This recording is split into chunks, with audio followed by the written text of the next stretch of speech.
Some people think emotions play a role only in romantic situations or in the heat of a physical fight. But that's not true. Emotions are everywhere.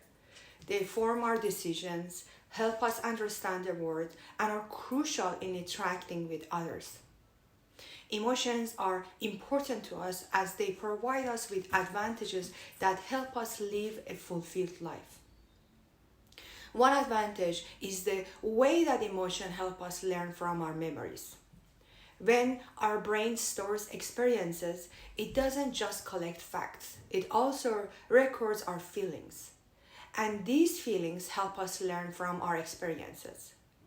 For example, if a child touches a hot stove, they will experience intense pain. The thought of touching another stove in the future will carry the memory of that intense pain. After that, their emotions will keep them from doing it again. I hope so. Another value of emotions is the way they help us to interpret the feelings of others, which can help in predicting their actions. For example, imagine you're faced with a fearful person, the person who's really scared.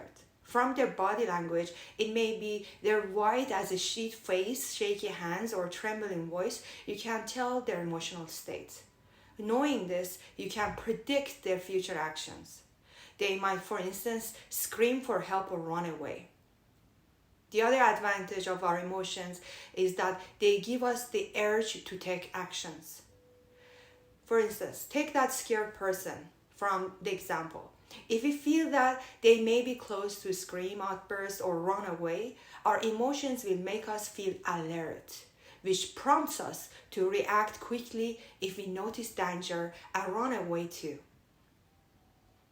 So emotions are essential tools for awareness and interacting with our surroundings, but they can also make mistakes, unfortunately. One of these mistakes is when we become overly emotional. When we are in a state of intensified emotion, our minds are bombarded with startling thoughts and distorted imagination. Therefore, there is no room for rational thought, and our judgment becomes clouded.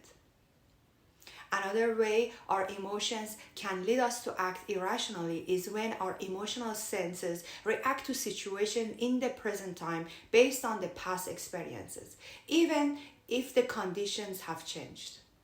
For example, a child who has been physically abused may grow up to be a powerful, muscular adult, but still may feel threatened by his former abuser, even if the abuser is noticeably smaller or less strong.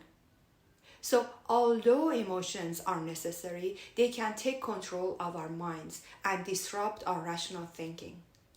So, how can we use the power of our emotions without them devastating us?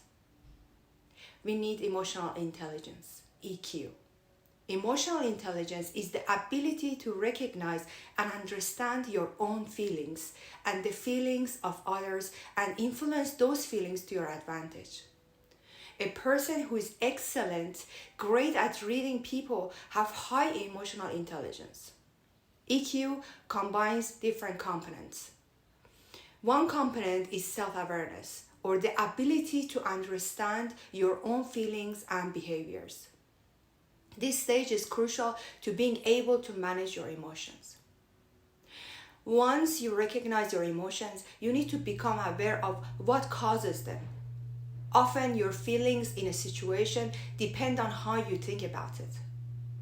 For example, if a friend of yours passes you on the street and doesn't acknowledge you, you might immediately think that they're ignoring you on purpose. This thought may make you upset or angry. But if you stop to think why they failed to acknowledge you, you might find other reasons that leave you less upset. The friend might, for example, not have seen you because they were lost in their thoughts and weren't concentrating on their surroundings. Another component is social awareness. Understanding what makes people feel angry, sad, excited, happy, reading body languages better. there are two things that you can do to become more socially aware. The first one is when you watch a person's body language to get a sense of their feelings. Then adjusting yourself to it once you've read the message a person's body communicates to you. For example, if you go to a friend to ask some questions and relay some concerns and find your friend with a hot red face, front eyebrows, and limited eye contact, you will probably assume that they have been angry. Therefore, you can conclude that it's not a good time to bother your friend with questions, and you will wait until they're in a better mood. Another thing that you can do is to become more especially aware to people socially is to simply greeting people by their first name. Doing so helps you come across as warm and trustworthy. People with high social awareness usually make an effort to learn people's first name. When you address a person by their first name, it will strengthen your relationship with them and further your bond, and make them feel acknowledged and appreciated. Another component of emotional intelligence is relationship management. Understanding your own behavior and the behavior of others around you fosters successful social interactions because it helps you put yourself in other people's shoes. Knowing how you would feel in a particular situation helps you assess how others feel in a similar environment.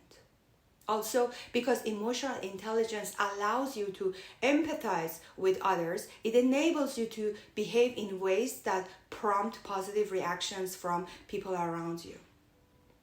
And last component of emotional intelligence is self-management.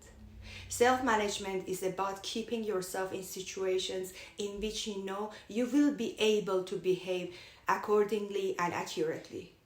Good self-management is an essential part of having high emotional intelligence.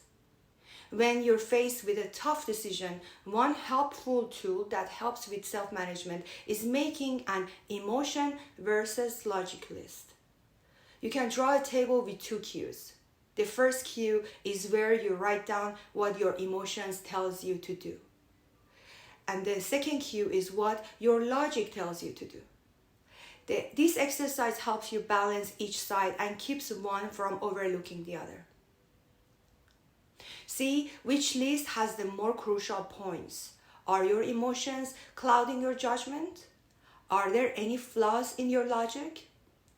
Now, how can you apply this EQ in your relationships with your partners? For example, in heterosexual relationships, you can avoid many misunderstandings in your relationship if you just consider the different ways that men and women deal with emotions. Generally, women are raised to talk about their feelings and connect through conversations, while men learn to minimize feelings that might make them seem vulnerable.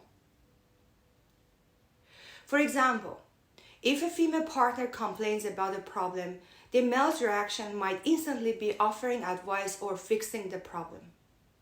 But this could be bad. Often when a woman complains about a problem, she seeks validation, acknowledgement. She wants her partner to listen and show that he understands. So his immediate solution, that is offering advice or wanting to fix his partner's problem, might be misinterpreted as rejection of her distress and pain, rather than attempt to help. So it would be better to be fully present with her and listen to her carefully. Another example is when you have to criticize your partner for an issue, be specific, offer a resolution. By picking an incident, pointing out exactly what could have been done differently, and more importantly, what was done excellently, you will make yourself clear and keep your partner from feeling degraded and confused. I hope you all have a lovely day, and I'll talk to you soon.